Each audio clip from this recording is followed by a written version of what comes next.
Fermi tutti, lo so che molti di voi stavano aspettando questo video con molta ansia, ma magari c'è qualcuno che non sa cosa diavolo è successo nell'episodio precedente, quindi piccolo recap per voi. Siamo a Imola per l'ultima tappa dell'Italiano Superbike. Dopo un mio podio in gara 1 nel National, in mezzo a qualche fresco campione del mondo come Canepa e Gammarino, tra poco sarà il momento del bis con gara 2. Invece nel CIV il Team Broncos ha il match point per vincere il suo primo campionato italiano con Zanetti. Il problema è che ancora nessuno di noi si immaginava il casino che sarebbe successo di lì a poco. Oh, Pirro, è finita così, che peccato.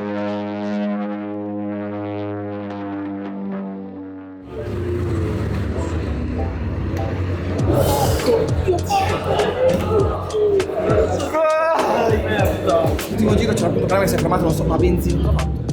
Canepa. Non lo so, abbiamo visto che è sceso, non so cosa ha fatto. Io C'è problema tecnico. si è parcheggiato la destra, ho guardato e ho detto, vabbè, portatelo sul terzo.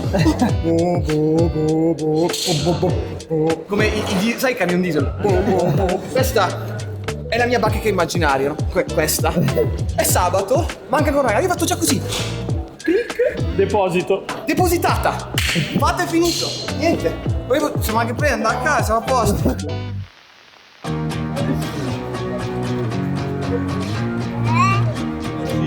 Bravo, complimenti.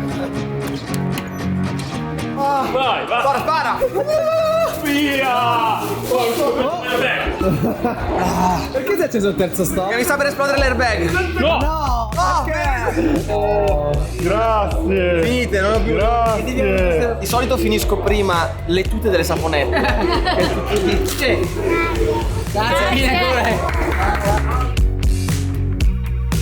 Cristian Gammarino secondo, Gabriele Giannini terzo, Luca Salvadori. Speriamo di vederci domani. Gli elicotteri sono già occupati, quindi andate sereni. Guarda come si tocca, lo l'ho detto apposta. Fate un applauso al podio.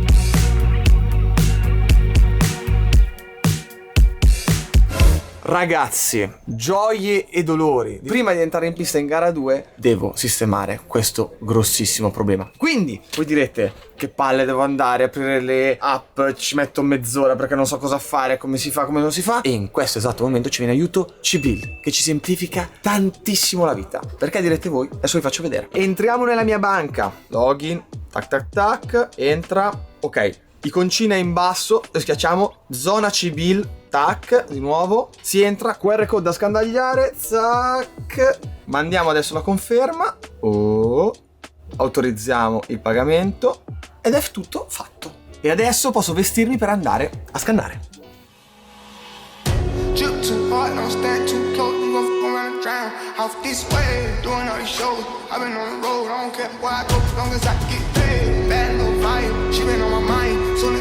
Back, she can slay. Do this all the time. This ain't no surprise. Every other night another movie get made. Drip too hard, don't stand too close. We gon' fuck around and drown. Off this way, doing all these shows. I've been on the road, I don't care where I go, as long as I get paid. Bad little vibe, she been on my mind. Soon as I get back, she can slay. Do this all the time. This ain't no surprise. Every other night another movie get made.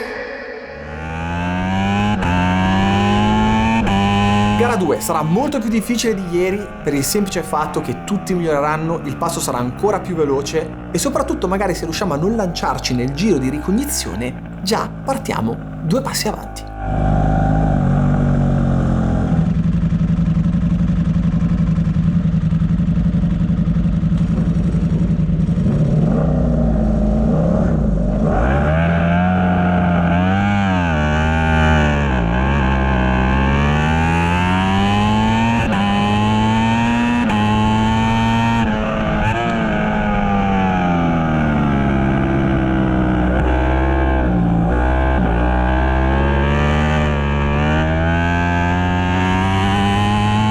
Questa volta partenza atomica, sono attaccato al gruppo del podio, non devo mollarli, piuttosto ditta demolizione.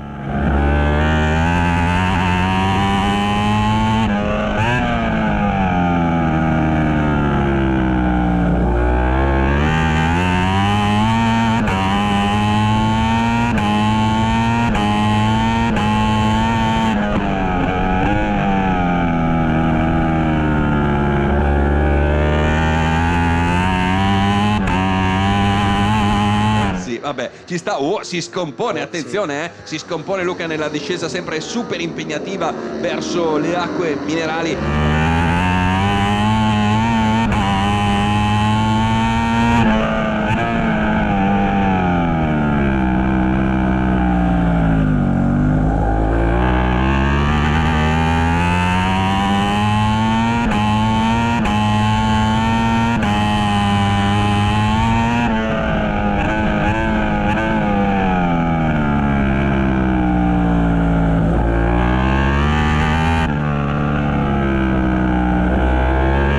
Gli sto mordendo la coda, non devo mollarli. Poi se si danno un po' di fastidio come stanno facendo è perfetto, devo buttarmi in mezzo alla mischia.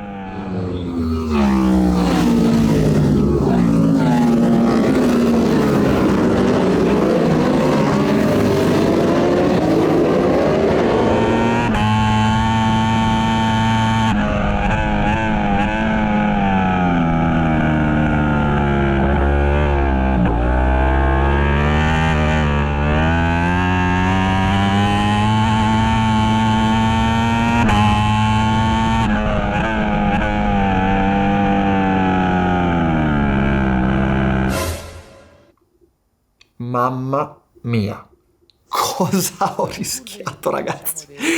Si è chiusa a 200 all'ora nell'ingresso della variante Villeneuve. Ho dato 2 bar in più di pressione sul freno e nel momento in cui ho fatto forza per girarmi dall'altra parte, chiusa completamente. E in moto vi assicuro, con quel nanosecondo che magari è sembrato a voi, a me è sembrata un'enormità di tempo. Si è fermato praticamente. Comunque tutto bene, si fa per dire, perché dietro mi hanno recuperato tutto, davanti sono andati via e adesso dobbiamo ricominciare da capo.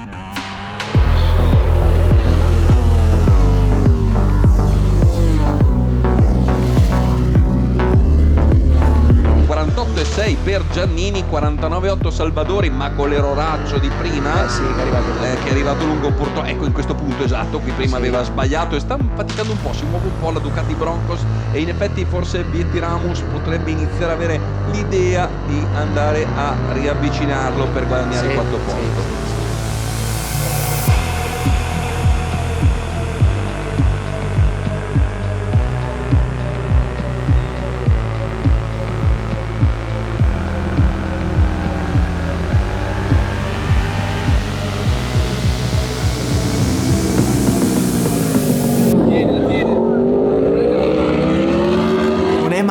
Non è male, ho fatto dei bei 49, sono riuscito a staccarmi di 2 secondi dal mio inseguitore, che non so chi è perché non mi giro mai a guardare, ma immagino sia Vietti, e sapevo che se si fosse messo a posto sarebbe arrivato. Adesso, non ve lo nego, devo semplicemente gestire il mio tesoretto di vantaggio e soprattutto gestire le forze, perché non essendomi allenato per la schiena per 1 mese e mezzo praticamente, guidare qui a Imola su un 1000 con 230 cavalli facendo l'antimpennamento con il freno dietro è stancante, ve lo posso assicurare.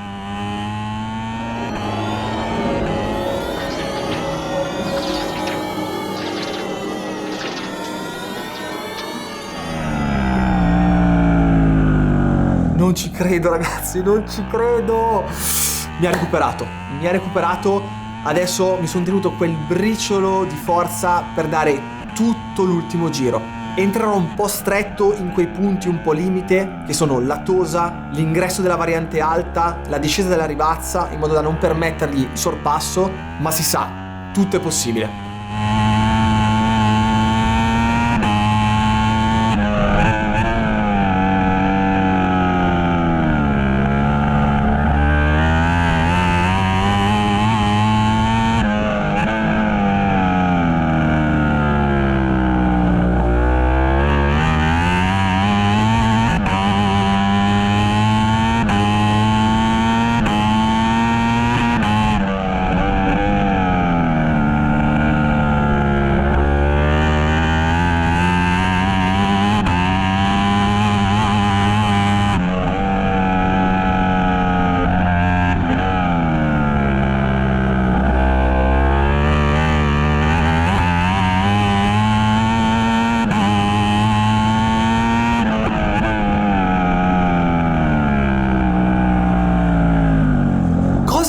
Mondoriana la variante alta. In gara ho sentito un motore che stava arrivando a una velocità supersonica. Per fortuna è riuscito a fermarsi in tempo e abbiamo evitato il peggio. Adesso dai, mancano poche curve, chiudiamo tutto il possibile.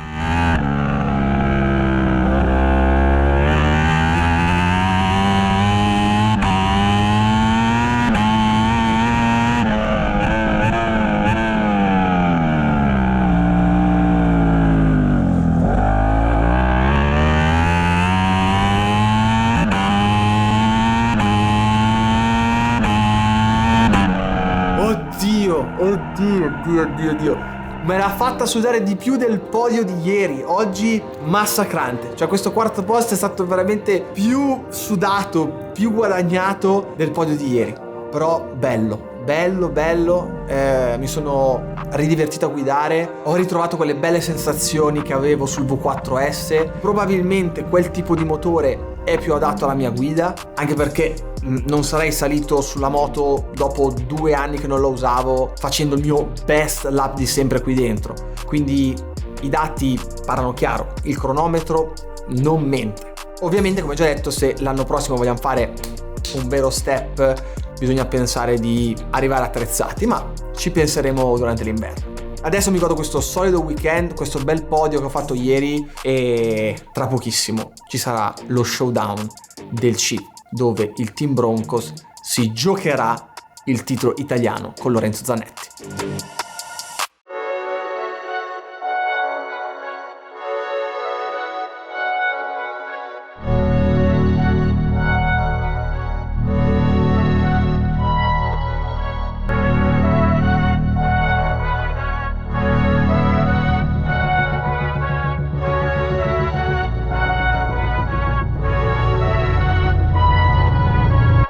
Non lo dico spesso, ma c'è tanto rumore, ma cioè stiamo navigando praticamente, vedi qua c'è la tensione, la sto spostando praticamente, impressionante.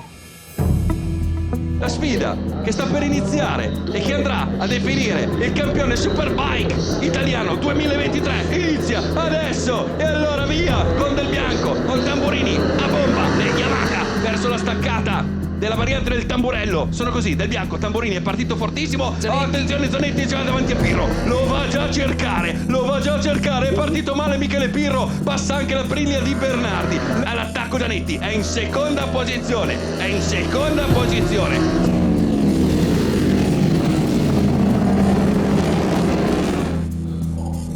Sfida veramente fantastica, molto complessa per Michele Pirro. Attenzione anche perché Luca Bernardi è in pressione. Michele Pirro in questo momento non è andata a buon fine la fuga di Del Bianco. Adesso Zanetti lo va ad attaccare, si porta all'interno, di nuovo ci prova la Piratella. Attenzione perché concede il fianco a Michele Pirro, ha concesso il fianco a Michele Pirro che in effetti entra, anche se adesso Michele taglia la traiettoria correttamente, assolutamente, le acque minerali ne approfitta.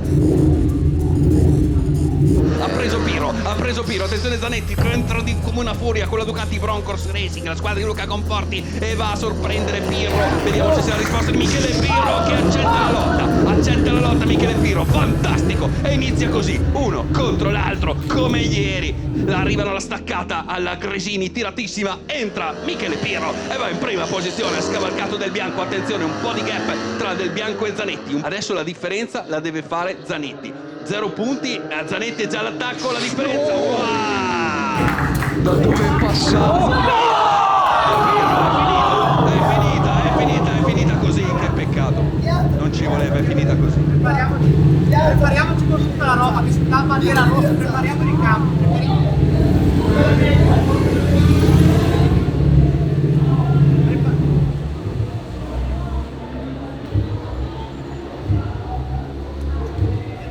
Tira su.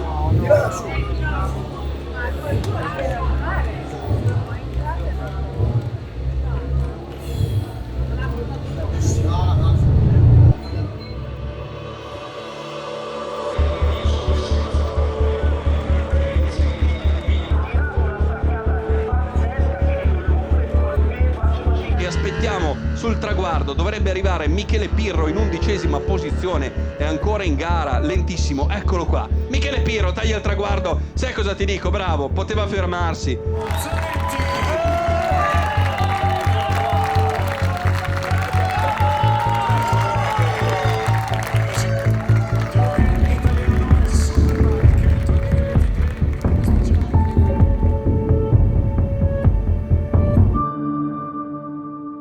Ti sei visto passare praticamente Zanetti a sinistra, direi come un razzo. Sì, appena l'ho visto ho detto è il momento di chiudere. Non mi aspettavo una mossa del genere, però d'altra parte la comprendo, nel senso che chi si gioca un campionato, l'ha detto ieri, o ghiaia o vittoria. Non è bello chiudere i campionati così, non è il massimo, però dall'altra parte non credo che lui abbia voluto veramente fare una roba del genere. Io l'ho visto che è entrato, ha provato a frenare, era lunghissimo. Da un professionista non ci si aspetta una mossa del genere, però è anche vero che lui non ha mai fatto errori. Non che vada perdonato un errore del genere, però credo che sia proprio un errore di foga, ecco. È un po' sportellone ultimamente, Zanetti, adesso glielo dirò, è un po' sportellone. Lui è uno che gli piace sportellare ed è uno che nel corpo a corpo è aggressivo. L'anno scorso qua abbiamo fatto una gara bellissima io e lui insieme e ieri ne ha fatta un'altra con Michele. Fai fatica a giudicare certe cose, cioè dai miei panni veramente faccio fatica, cioè dico se fossi stato io che sono costretto a vincere, quello che gli recrimino è che lui non era costretto a vincere, lui poteva far secondo dietro di Pirro, quindi poteva sorpassare me e gestire. La gara era ancora lunga e aveva ancora tempo per magari potersi giostrare e migliorare la gara, quindi non lo voglio giustificare, non lo recrimino perché come ieri Michele ha attraversato la pista, un gesto terribile, non va fatto per la sicurezza assolutamente. L'altra parte lo capisco, però cadi, non guardi in faccia a nessuno, vai a prendere la moto. Attenzione che farò una cosa, lo farò con molta delicatezza.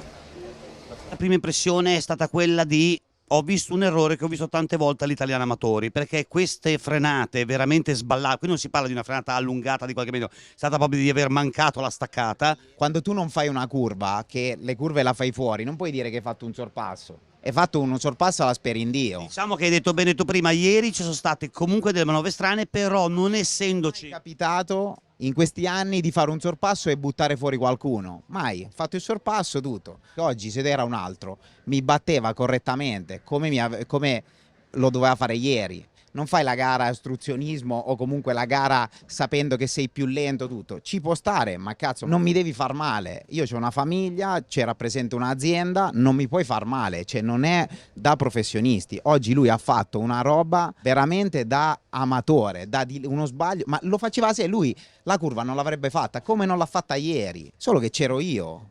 Diciamo che ieri, nel tuo esempio che porti, non essendoci stato il crash eclatante, ovviamente si tende a passare sopra. Oggi è lì davanti a tutti il bombardone che ti ha tirato, sai, è ovvio che guardiamo oggi. Ma io ho capito, adesso le immagini non le ho viste, ma ho capito che ha fatto una roba che non ci stava. Oggi non le hai ancora viste? No.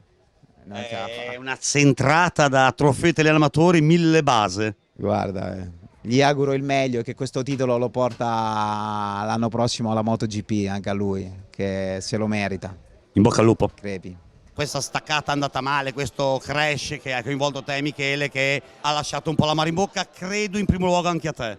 Sì, perché comunque dai, siamo piloti e chi corre, chi va in moto sa che non è una cosa volontaria. Non ho ancora avuto modo di chiarirmi con Michele, ci sta, lui sarà arrabbiato ovviamente, ma lo ero anche io onestamente, perché cioè, io corro per vincere, non per andare in terra e poi sapete che faccio pochissimi errori. Onestamente appunto vorrei chiarirmi con lui, vedendo magari il video insieme per capire, perché io comunque sono arrivato forte, ho passato Ale che mi ha stretto un po' la linea, quindi ho dovuto fare una linea anomala al solito per poi frenare e cercare di andare a prendere la chicane e mi sono trovato Michele che stava chiudendo la sua linea, giustamente, magari per proteggere. Le hai viste le immagini? Bene. No, non ho ancora viste, per quello che io sto rivivendo quello che ho vissuto io in moto, poi ovviamente a freddo poi avrò modo di vedere le immagini e chiarirmi con lui. Oltre ai commenti a caldo dei diretti interessati, vi ho fatto vedere le immagini senza commenti del dietro le quinte durante il fattaccio tra i due contendenti al titolo. Sono state dette tantissime inesattezze da gente non presente in pista, che ovviamente hanno alimentato il fuoco delle polemiche, che già erano moltissime e anche giustificate. Per fare giusto un esempio, il team che ha festeggiato per la caduta di Michele. Se guardate, l'unico stato d'animo presente in quel momento era dispiacere e delusione. Mi spiace che il nome di un team venga infangato dalle tifoserie da stadio, quando non c'entra nulla e non se lo merita. E soprattutto io personalmente non spenderei mai parole per un team buttandomi dentro a questa polemica. Non me ne viene indietro niente. Si sta molto più comodi a lato, belli zitti, facendo passare tutta la corrente. Se non ci tenessi veramente e se non fossi certo della lealtà, della correttezza e dello spessore umano di chi lavora con me ne sarei stato dalla mia parte. Poi quello che è successo in pista è un'altra cosa e adesso ci arriviamo. Per me è difficilissimo parlarne perché conosco relativamente bene tutti e due. Michele mi ha accolto e mi ha aiutato molto nel mio primo anno con Ducati, mentre correvamo insieme in Barni, dandomi consigli preziosi che mi hanno permesso di essere subito competitivo. E Lorenzo idem in Broncos. Nonostante il palese e gravissimo errore sotto gli occhi di tutti, e su questo non si discute, non voglio pensare che un pilota pensi deliberatamente di centrarne un altro a quella velocità rischiando di fare male a tutte e due. Se fossi Michele sarei incazzato peggio di lui. Quando ti fai male per colpa di un altro pilota, quando tu non c'entri niente e non sei artefice del tuo destino, è frustrante. Ti senti colpito da un'ingiustizia e riuscire a perdonare cose del genere è difficilissimo. Però, ripeto, non voglio pensare che siamo arrivati a tanto pur di vincere un campionato. Questo è tutto. Spero che questa ultima gara parecchio movimentata del CIV/National vi sia piaciuta. Ci vediamo all'ECMA per aggiornarvi su tutte le novità 2024. State lì perché vi metto tutti i programmi dove ci incontriamo, dove non ci incontriamo, dove lancio il casco, dove ci sono i premi e via dicendo. E detto questo, come al solito, gas e ci vediamo al prossimo video.